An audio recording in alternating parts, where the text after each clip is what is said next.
How Islam began in under 10 minutes. Not a problem. We've started. Okay, so travel back in time with me to a land far, far away and long, long ago. Mecca and Arabia, about the year 570. Mecca is important for 2 reasons. 1, the Kaaba is there, an ancient temple built to worship God. And 2, Muhammad, peace be upon him, was born in Mecca. Now, problem. I can't show you Muhammad because it wouldn't be right. I'll tell you why in a bit. But in the meantime, here's his name in Arabic. Nice. Back in the day, Mecca was a lawless place. The only way to be safe was to have backup. Lots of rich big brothers who'd beat up anyone who got in your way. So the place was ruled by the most powerful families who could do pretty much what they wanted. And religion didn't help. By this time, the Kaaba had been filled to overflowing with 360 idols that did nothing to help anyone. So it was a tough place to grow up if, like Muhammad, you were a poor orphan and believed in just one God you couldn't see, like the Jews and the Christians. He called him Allah, the God, in Arabic there. Muhammad's dad died before he was even born, and his mum died when he was just 6. So he was brought up by his grandfather, Abdul Muttalib, and then, when he died too, by his uncle, Abu Talib, who had the respect of the city's ruling families, so Muhammad was safe for the time being.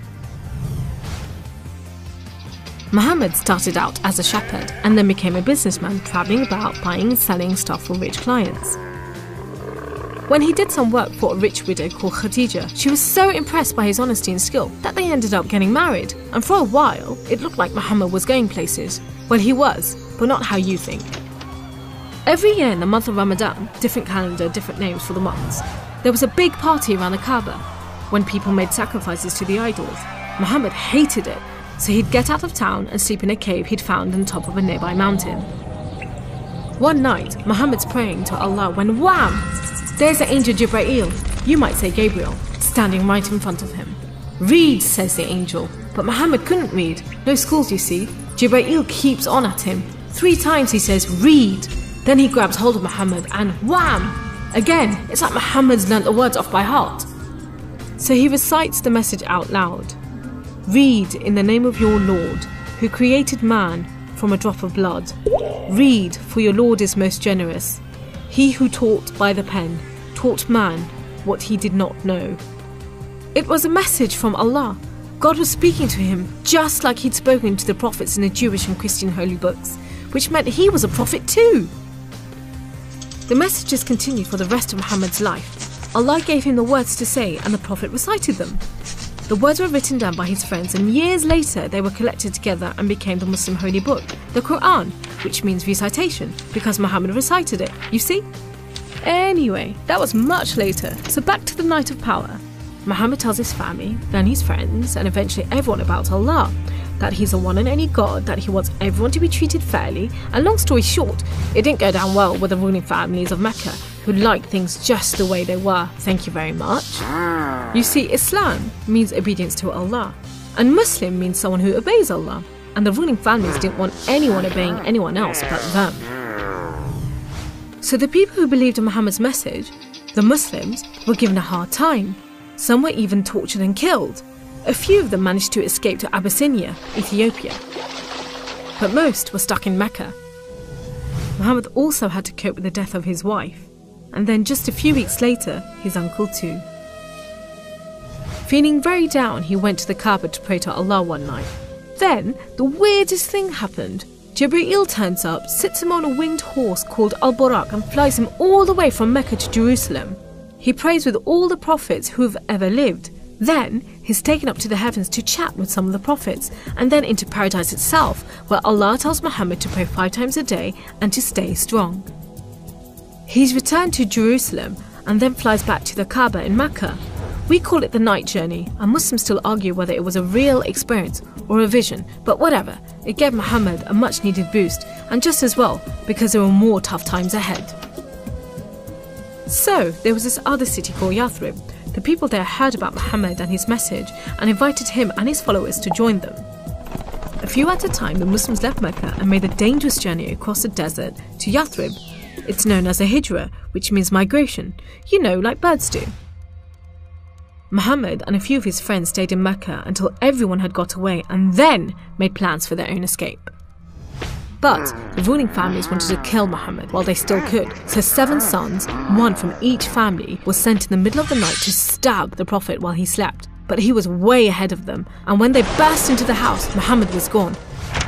Trackers were sent out to hunt him down. Muhammad and his best friend Abu Bakr took a roundabout route to try and shake off the pursuit, but the trackers were too good and slowly gained on them. So Muhammad and Abu Bakr hid in a cave and prayed that no one found them. The trackers found the cave all right, but they didn't bother going in to search. There was no way Muhammad could be inside, they thought. There was a spider's web over the mouth of the cave and a nesting bird at the entrance. He must have given them the slip. So off they went, leaving Muhammad and Abu Bakr protected by a spider and a bird. Muhammad made it safely to Yathrib, which was renamed Medina al-Nabi, the city of the Prophet, but most people just call it Medina. But Muhammad's worries weren't over yet. There were 3 big battles between the Muslims and the Meccans. First, the Battle of Badr, when Muhammad and just 313 men faced 1,000 Meccan soldiers. Miraculously, the Muslims won. Then there was the Battle of Uhud, which didn't go so well. Some of Muhammad's men disobeyed his orders and ran off during the battle to raid the Meccans' camp, and so the Muslims were outmaneuvered. Then there was the Battle of the Trench. Medina was protected on 3 sides by mountains, so when the Meccan forces advanced in the city, the Muslims just dug a deep trench. The Meccans made camp, but the weather was terrible. Pouring rain put out their fires and howling winds blew down their tents. Eventually they gave up and went back to Mecca. It was all a bit embarrassing. They were losing the respect of the local tribes who were flocking to join the Muslims. So a peace treaty was signed at Hudaybiyah. But it wasn't long before the Meccans broke it. Muhammad decided that enough was enough. By now he had over 10,000 men, so he led them across the desert to Mecca.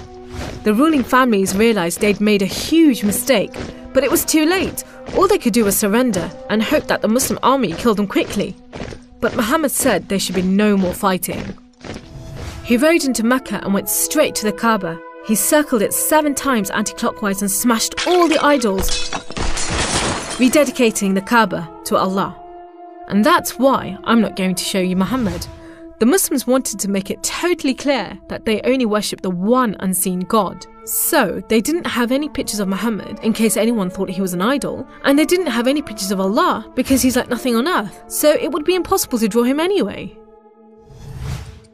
So there you go, how Islam began in under 10 minutes. How did I do?